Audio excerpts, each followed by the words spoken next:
আমাদের লঞ্চটি 1 ঘন্টার মতো লেট করেছে, যার কারণে গিলাবাড়ি লঞ্চ ঘাটে নেমে গেলাম। নামার কথা ছিল নারায়ণপুর লঞ্চ ঘাটে। যাই হোক, এখানে নেমে আমরা ইজি বাইক যোগে কয়রা উপজেলায় নামবো। কয়রা উপজেলা খুলনা জেলার সর্বদক্ষিণে অবস্থিত। আমরা এখন অবস্থান করছি কয়রা উপজেলার 4 নম্বর কয়রা, এক নদী ভাঙন এলাকায়। আমাদের পাশ দিয়ে বয়ে চলেছে শাকবাড়িয়া নদী। নদীটি পার হলেই ওপারে সুন্দরবন। আজকের আবহাওয়া ভীষণ খারাপ ছিল, প্রচুর বৃষ্টি হচ্ছে। নদীর সাইডে গ্রামগুলো অনেক সুন্দর। গ্রামের মানুষগুলো অনেক ভালো মনের হয়ে থাকে। সুন্দরবন এলাকার মানুষগুলো অনেক অতিথিপরায়ণ হয়ে থাকে। খুলনা জেলার সর্বদক্ষিণে সুন্দরবন সংলগ্ন কয়রা উপজেলা 1979 সালে থানা হিসেবে আত্মপ্রকাশ করে এবং 1983 সালে এটি উপজেলায় উন্নীত হয়। এই অঞ্চল একসময় পাইকগাছা থানার অংশ ছিল।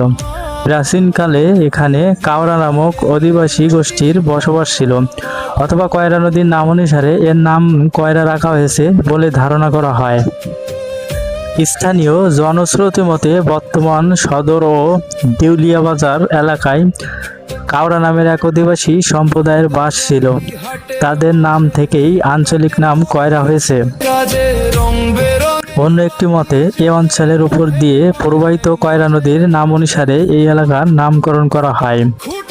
1974 সালে পাইকগাছা থানাকে বিভক্ত করে প্রথম আলাদা কয়রা থানা করার প্রক্রিয়া শুরু হয়। পরবর্তীতে 19 নভেম্বর 1979 সালে এটি পূর্ণাঙ্গ থানা এবং 1983 সালে উপজেলা হিসাবে রূপান্তরিত হয়। এই উপজেলা সরাসরি সুন্দরবনের কোল ঘেঁষে অবস্থিত, যা ঐতিহাসিকভাবে উপকূলীয় মানুষের জীবনযাত্রা ও সংগ্রামকে প্রভাবিত করেছে। আচ্ছা, আমরা 3 জন বেরিয়ে পড়লাম 4 নম্বর কয়রা থেকে 6 নম্বর কয়রা লঞ্চ ঘাটের দিকে। সারা রাত লঞ্চে জার্নি করে মাত্র পৌঁছালাম। সুন্দরবনের ভিতরে যাব, কিন্তু নদীতে জোয়ার না থাকার কারণে যেতে পারছি না।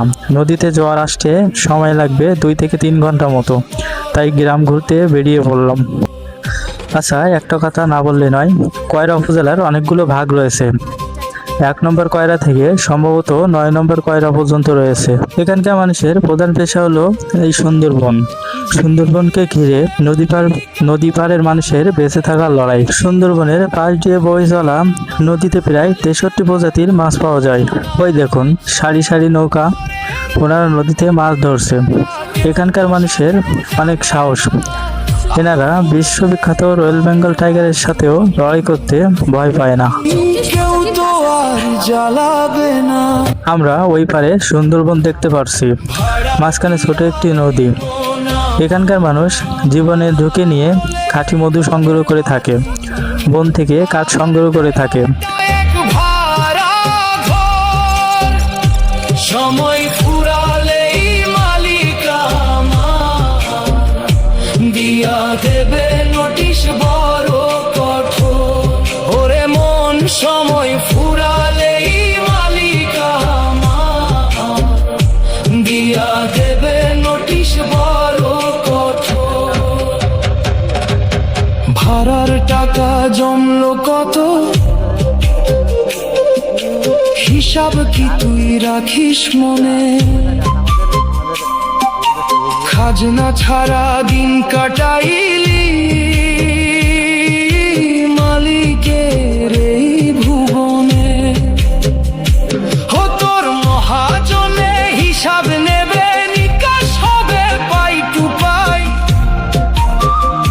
সেই দিন তো তোর এই চালাকি